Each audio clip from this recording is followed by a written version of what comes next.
the Starting Why podcast. Here we ask entrepreneurs, actors, investors, innovative, and artists on the why they are doing what they are doing, what motivates and drives them, and why can't they stop. We will start in 5, 4, 3, 2, 1. Hey guys, this is Joe from Starting Why, and ta-da! Surprise, our project is not dead yet.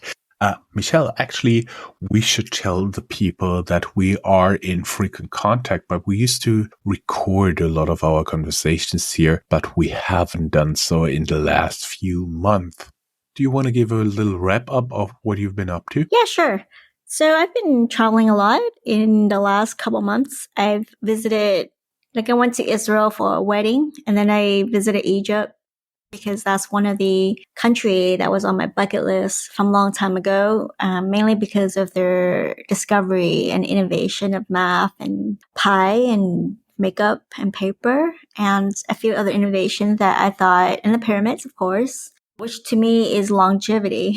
And so I went to Egypt trying to find hyper intelligence, looking for, the AI that is more natural than is machine made. And then I went there, then I went to Lisbon for the NFT conference, and we had a gallery there in one of the nights. And so it was awesome just meeting different artists and talking to different people.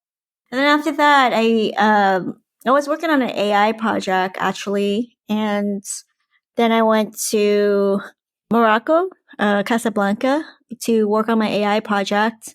And then I went to Egypt to visit the museum again, trying to find, hyper intelligence. And looking for a more natural quantum kind of AI, I finally found the answer for it. And then I did some art there in Egypt. Met a few people who had art gallery for NFTs. And then I went to Jordan, and in Jordan I met a few people, spoke about blockchain, spoke about DRC20 tokens, and about DAOs. So it was just, and then I also gave a little small workshop on NFTs and how to mint the art on NFT platforms. So that was pretty nice. And then in the Bay Area, I went to an AI LLM conference at Stanford, and it was part of a hackathon. So that was a lot of fun. I also went to Burning Man, and during the Burning Man, it rained. So, when you go to Burning Man, I think you have to learn how to adapt. I think that's part of going there. But this time, I wasn't really ready, even though my friends warned me that it's going to be cold and it's wet. Instead I just drove there and I got all wet. So it was really learning how to survive, in a work environment. What do you do with your cars when mud is just all around your tires, and just learning how to survive there. And then after I came back to the Bay Area from Burning Man, or even before Burning Man, my friend also passed away because of COVID. So there were a lot of things that I personally dealt with, because I think even though it's been 3 years, I think, I found myself encountering people and friends or family and friends who had to fight COVID. So, and one basically passed away from it. So that was pretty dreadful. Other than that, it was just a lot of AI focused activities. So that's what I've been doing, mainly really focusing on AI, focusing on NFTs and blockchain and all the different technology that, hopefully is going to change our lives for the better one day. And then I've been interviewing a lot of people on humanity and technology and how they could change and make our lives better. How about you, Joe? I'm just curious, is there any interview coming forward for Starting Why? Maybe next year? Yeah, I think we should, I'm still really curious about, the motivation of what people, what their life purpose is. I've been kind of questioning that myself, what is my life purpose? My life purpose is not to make money. it is not, I've been helping founders here and there, but is that my life purpose? And if that's life, and if that's my life purpose, am I doing it fully well? Because, I've been funding everything myself in terms of helping founders where, I don't have an organization that people actually fund it for me, so, and then like, how could I do it at a greater scale, right? So those are some of the things I've been really thinking about. And I think that's related to starting why, because at the end of the day, I'm going back to, what is my life purpose, and how is that going to motivate me to do what I'm meant to do? And I think that's a greater question. I see. For me, 2023 was actually, to be honest, a year to be forgotten. A year to forget. It, nothing really worked the way I wanted to work, from a business where I had a delay, I do believe, of 6 months to get into the fundraising, also due to the economic situation, to having a lot of administrative issues, to having a family member diagnosed with cancer this fall, and that completely derails your life. That did it for like 2 months, and now I'm trying to claw back into my normal life. Oh, and I did some traveling. I was early this year, I do believe in May, I was in Barcelona for EU Startup Summit. Very nice. And in fall, actually just in November last week, I was in Paris for Huawei Connect, which was also much more interesting than it sounds at first glance. Yeah. So what are the 3 biggest lessons that you learned this year? Actually, the most important lesson is focus, because you do have, what I do now is writing a to-do list, but then I prioritize a to-do list, and I start with the most important stuff in the beginning, and then let it drop off in terms of priorities. That also makes me focus much more on the important stuff, which I have to admit right now also includes like a lot of non-business stuff for the time being. But I do believe that'll change towards the end of next year, hopefully again. Yeah. Plus, I also started for my Startup Idea fundraising with an awesome coach. Thank you, by the way. Where we finally start to do some fundraising for a startup idea of mine. And I have been actually pretty encouraged, because I have a big address book full of investors and a big list of investors I've worked with in the last few years, last decade. And actually, I just need to get them together, and I sent out a lot of mails. And within a week, I got 3 scheduled investor pitches, online pitches, which I do believe is pretty decent, as long as you're not the former founder of some very, very important, very famous, and very successful company. Then you would basically get 20 meetings the next week. Okay. What are you looking forward to in 2024? Getting back to normal life. Yeah. I actually already started to do some planning for next year.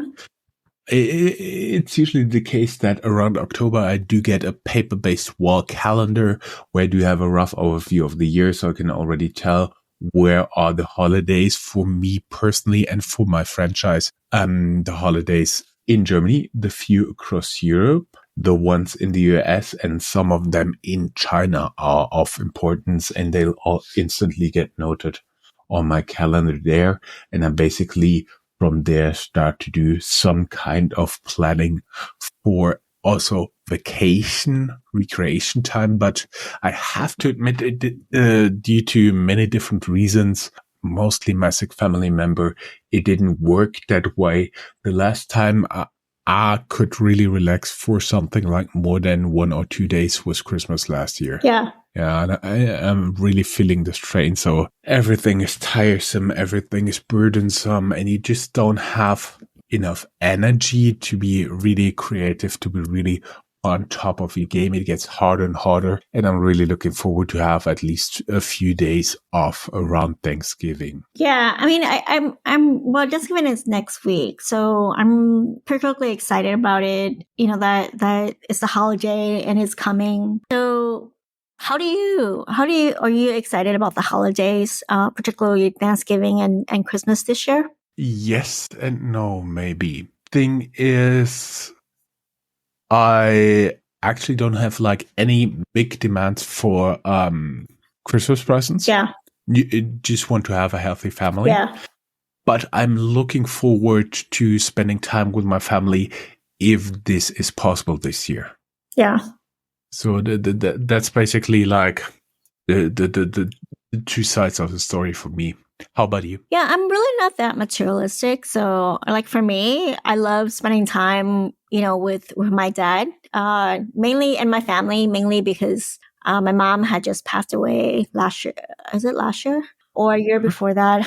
Like I don't. I think it was last year, and it was really hard for me because, you know, it was kind of like a sudden. Like I thought she was feeling better, and all of a sudden, like she actually visited me at the beginning of March, you know, and then by the end of March, like in the middle of March, I think the chemo was really, really bad, and she had, you know, passed away, and it was really, really sad for me because it was my first time where I encountered a family member passing away. So, but then I had to kind of focus and, you know, still work, you know, and then also take care of my dad because he was really depressed. So, and I think by being together, we both felt better towards the end, you know, but, so I was really grateful for that. Otherwise, it was really, really hard.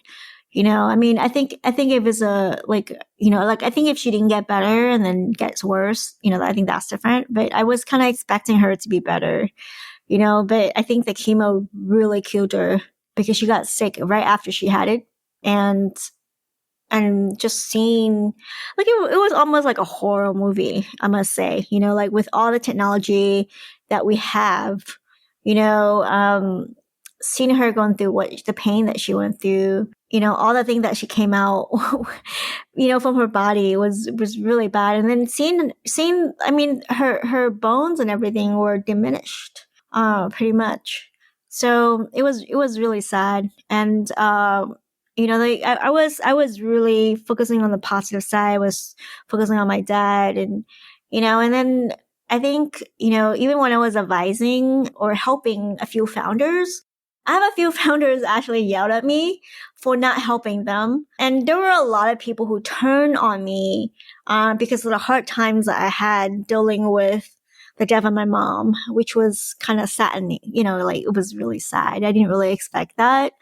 But it happens, you know, like how do people, you know, expect to take from me when I was in such a state, you know, where my mom had just passed, you know, I was close to her. My dad was depressed, and people just kind of expected for me to give, you know, without even compensation. I mean, it was, you know, for me, it was just unreasonable, you know, but I survived that. And, you know, I kind of focus on, you know, the good, you know, like, you know, what could we do? How do we take care of our dad so that he feels better, so he's not depressed, you know, so that we can continue to live, you know, and that was like the primary focus, you know, and then while I was working at the same time, you know, and when, like, it's always really hard when something had happened, but I've learned, you know, like to trust. And, you know, I've learned about the healthcare system too. You know, like we had our mom home, and the nurse basically who was taking care of my mom just kept talking about like how she's going to die in front of her. And I didn't like that. I thought that was, you know, that was really bad, you know, like where she was talking about her funeral, you know, she told us to prepare for it. And this is when she could listen and hear stuff, and she could, you know, and she could see, you know, and the nurse was just saying that in front of her, you know. So I kind of asked that, you know, if you have, you know, a parent who has cancer or who's home, so that she could be taken care of, that you don't employ or have a nurse that basically assume that she's going to be, or, your family member is going to be dead soon, and saying that in front of her, because that impacts their mental health. But so that's one thing I learned, and just kind of really spending more time, with the people, because like after they pass, you can't spend time with them again. So that's another thing I learned, is just really keeping positive, ensuring that they're positive, and then just spending a lot of time with them, and then just really taking care of them so that there's no regrets. I would totally agree with you. I would also like to share that we're only sharing this right here, right now, just to show everybody that everybody has a tough time. There are always times when you feel like your life is driving over a cliff, but you still have to manage to get through. And also, that there's always a light on the other side of the tunnel. Only if you're very, very unfortunate is a train coming your direction. Yeah. I mean, like just sure. I think, I mean, sometimes like my friend passed away, and, I remember I went to a salon, I think it was on a Saturday. And then I asked my other friend, I was like, hey, what happened to our friend? And then that night I texted him, and he said he has COVID, but he's going to be better the next day, which is going to be his third day of COVID. And then the next morning, and I trusted him. I thought he's going to be better. The next morning, one of my other friends was just like, oh, he just passed, like that night. So it was really sad. He was fairly young, and it was really disturbing to me, because it's been the third year of COVID, and I thought things are going to be better, but it seems like more and more people are getting it, and it doesn't seem like our state or our country is doing much about it, or people are not talking much about it, even though it's still deadly. I went to LA for a hackathon, and I remember I was at my uncle's house, and he has, he also, had COVID the day of. And as soon as I found out, basically we drove him to the hospital, and he couldn't breathe. So, it was really disturbing to me how, something that is has been around for 3 years hasn't been, taken care of. We have tests, but that's about it. We have to educate people, what to do when someone is diagnosed with COVID, so that, people don't even have to think about it. I really insisted to take my uncle to the hospital, because, with precondition is really deadly. And so, when I drove back from LA to the Bay Area, same thing, again, COVID. So I just wish that, that the world will be better, that we can have a handle of such situations, so it doesn't really impact, the people's lives, the citizens. If you're someone who's making law, or regulations that could impact the people, think about it. These are the people, who could be your family and friends, and they could be contributing to society in a really good way. So, we don't want to see certain people destroyed and died, and that's the bottom line. I feel like there's a responsibility and accountability to take care of the population. Well, there was a lot of negative news on last year. We could add something about the economy and so on and so forth. But I would say from now on, only positive vibes would have been positive experiences for you in the last year. Just highlight a few. Yeah. Of course, going to. How would you like it if I call myself now the Chief Karma Officer here at Starting Y? No, I mean, I think I'm still positive. I think it's just more a call, for countries to take action to take care of their citizens. That's all.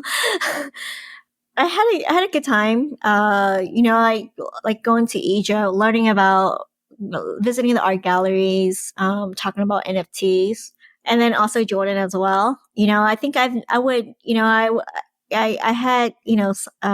wedding in Israel. I went and met with some business partners, but I wouldn't have been to the Middle East, had I gone to the wedding. And it's kind of sad to me.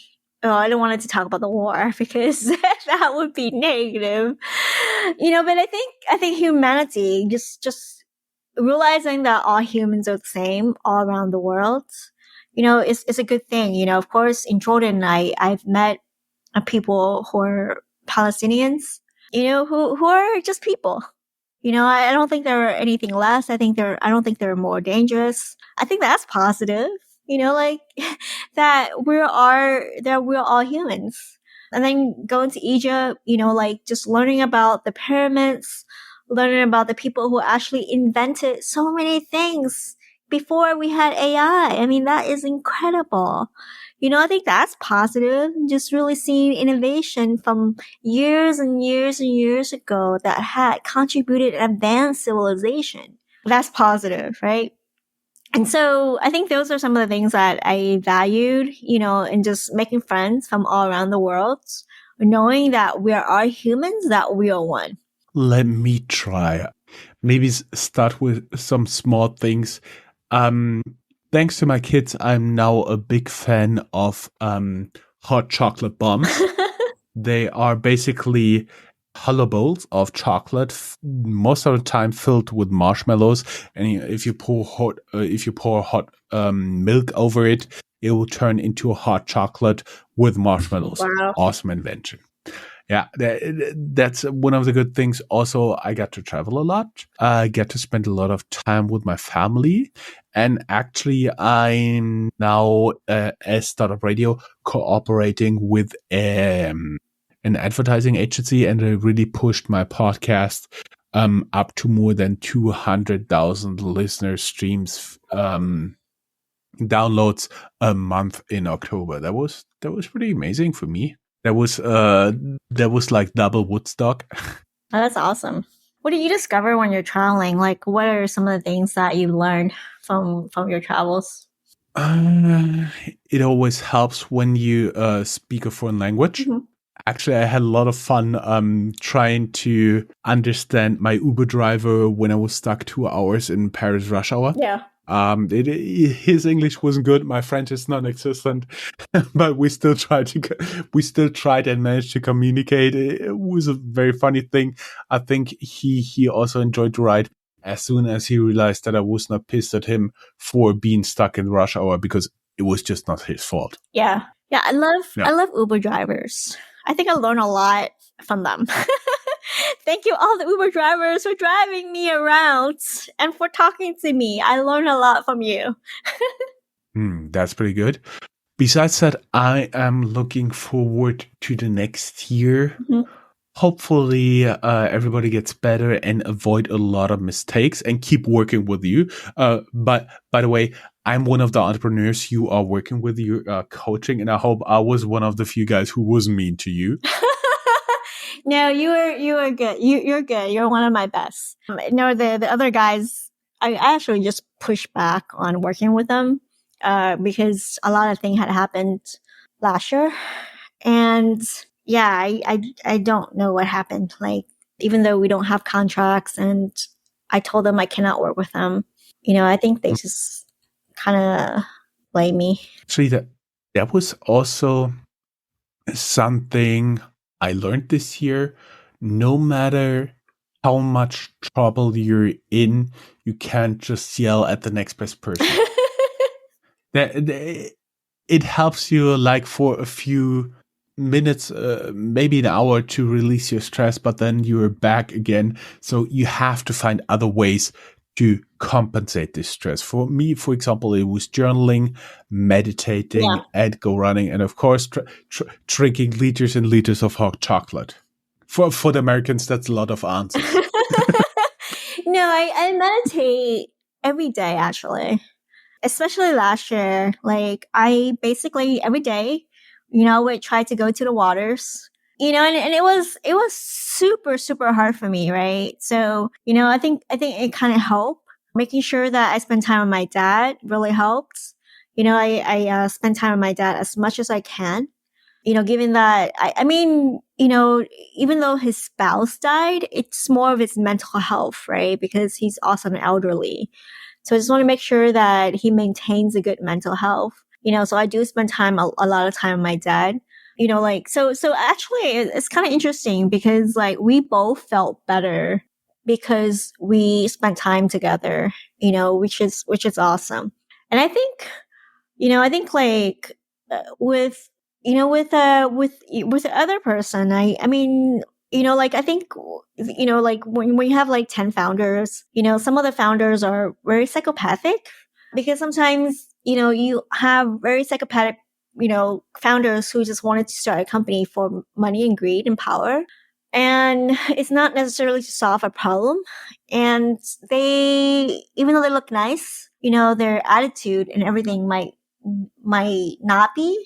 And so you could kind of like, it kind of shows, and it's actually a blessing that it kind of happened because then, you're like, oh, okay, you're like this. And I'm glad that, I'm not coaching them because I wouldn't want to coach them anyways. Right. And it's kind of good to have to know early because you don't want to coach someone who's like, kind of weird like that. So, it's actually a positive sign, and then just kind of like focusing, I think sometimes it's kind of good to have time to be practical about life, working on settling, taking care of yourself, self-love.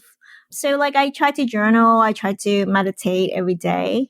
Well, actually don't try, I just do it like every day. And, of course that's helped me a lot, right? To really focus, like I like advising founders because it's kind of nice to see that progress, from 0 to 1 to like, from like having a really unclear, situation to having a clear idea of where they're going, and to actually make a difference in the world, right? So that, they can build companies so they can hire other people, they can make jobs, and they can change other founders or even other people in a more positive way.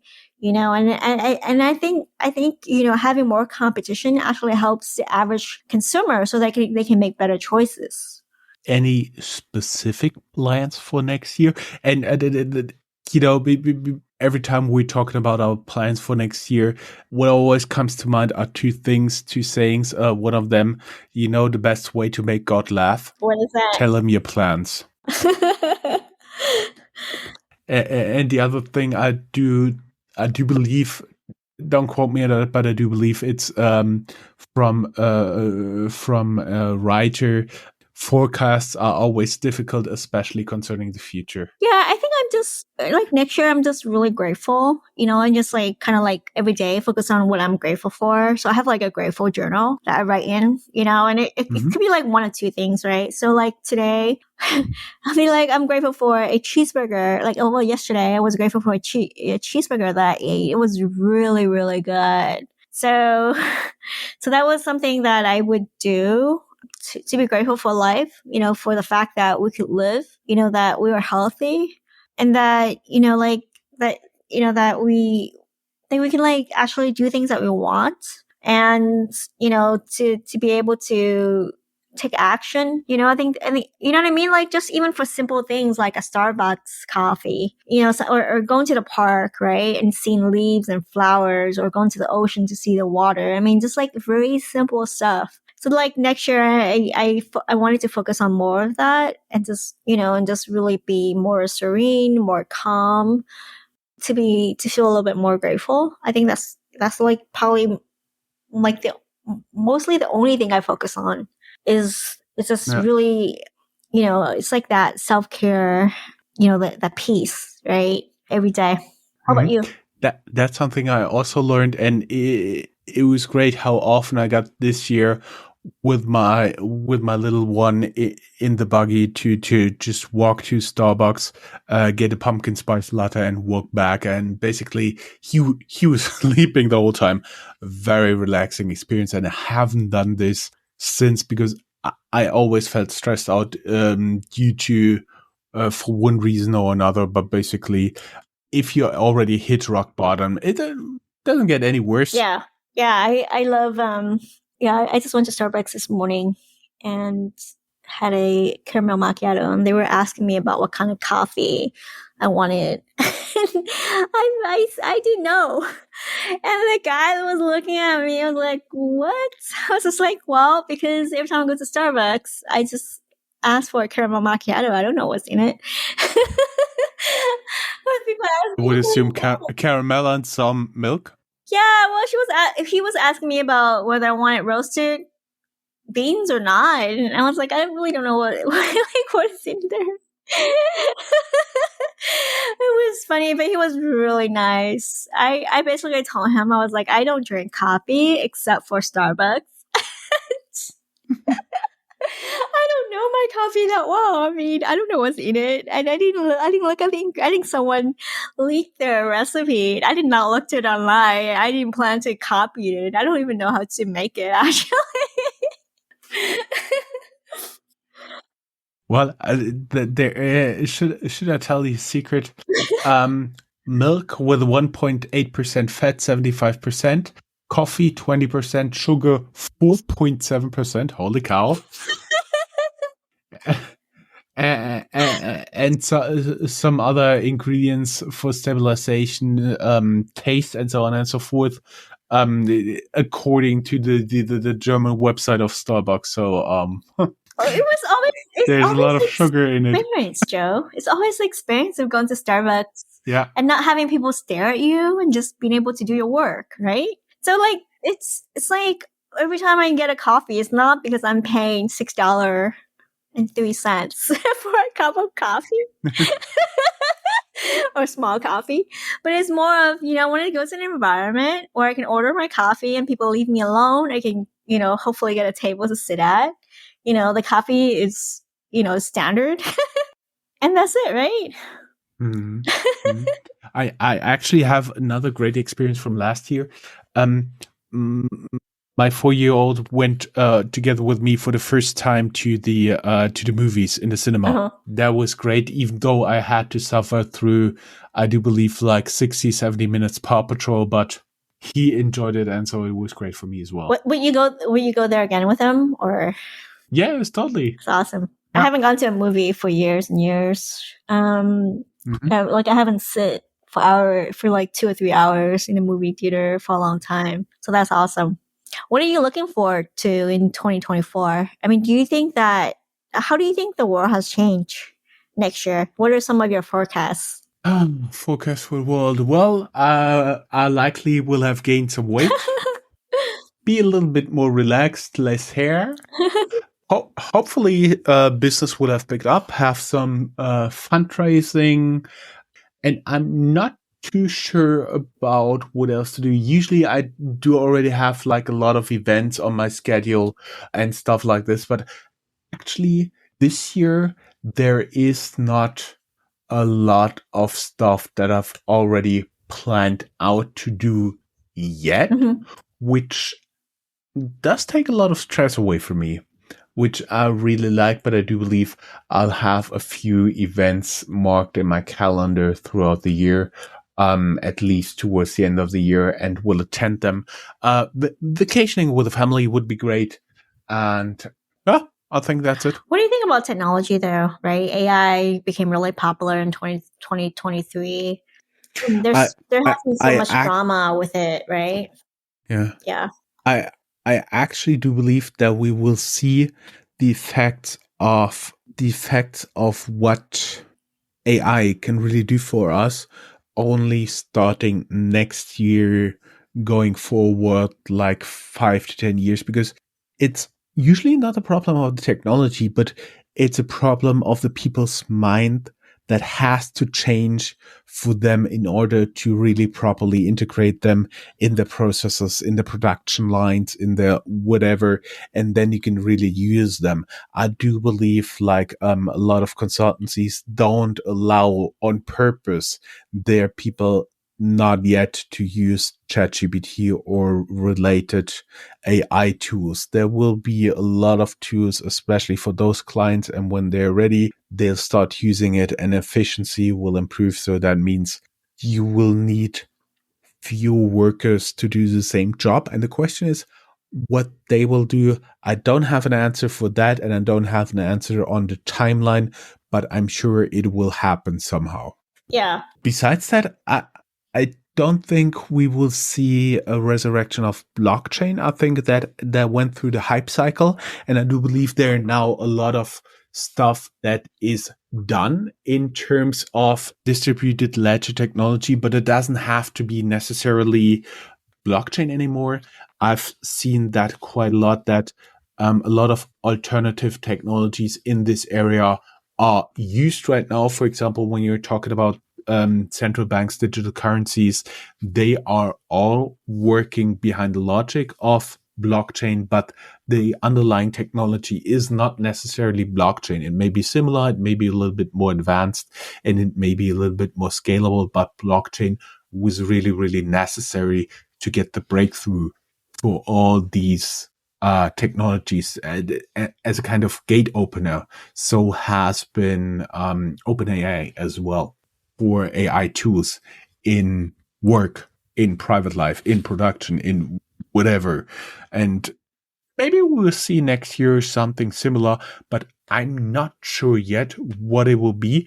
But I'm really, really sure that AI in industry, in like professional service area, is just at the starting point. Yeah. Yeah. I would like to see more access to it though, especially in less developed countries, who are facing inflation. I hope that these technologies will help people make a better living so that they can support themselves and their families. Yeah, that would be great as well.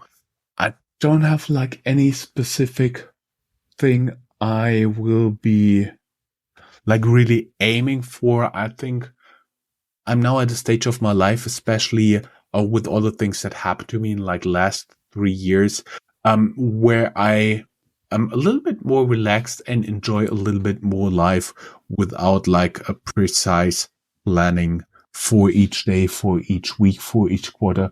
But what I really, really, really want to do is like taking a few days off each quarter in order to be able to have a little bit more energy, to be even more relaxed than before. Yeah. Awesome. Yeah. Hopefully there's going to be more peace next year. I'm kind of like, I wish that the war in Ukraine, the war in Israel, I hope those war will kind of dissipate, because I think a lot of people have, a lot of innocent people are dying from it. And that, I hope that, that as founders and as people who are starting enterprises, I hope we think about how we can build with what we do a better world for tomorrow, especially for the next generations to come. Yeah, I would agree with you that war is always a very bad thing to happen to whoever it happens. And usually the leaders who started suffered least, and the people who can't do a lot about the decision suffer the most. Yeah. I think that's pretty unfair. Okay. I hope that everyone has an awesome Thanksgiving. I'm really grateful for you listening to us and being patient with us through the year. I think sometimes life happens. And, I hope that, if you are going through nothing, which is awesome, and enjoying your Thanksgiving and the holidays, please continue to do so. And if you're going through somewhat of a crisis right now, I ask that you hold on and persevere. Things will get better. Yes. Hope everything will be better, and hope you guys are well and they stick with starting Y. And Michelle will promise us that she will publish a few interviews during 2024, right? Yes. Awesome. Now we have it on record. I was tricked. But you're the lawyer here. All right, sounds good. Joe, it's good to catch up again, and thank you everyone for listening. Thanks, guys. Have a happy Thanksgiving, Merry Christmas, Happy New Year, Happy Holidays. Bye bye. Bye bye.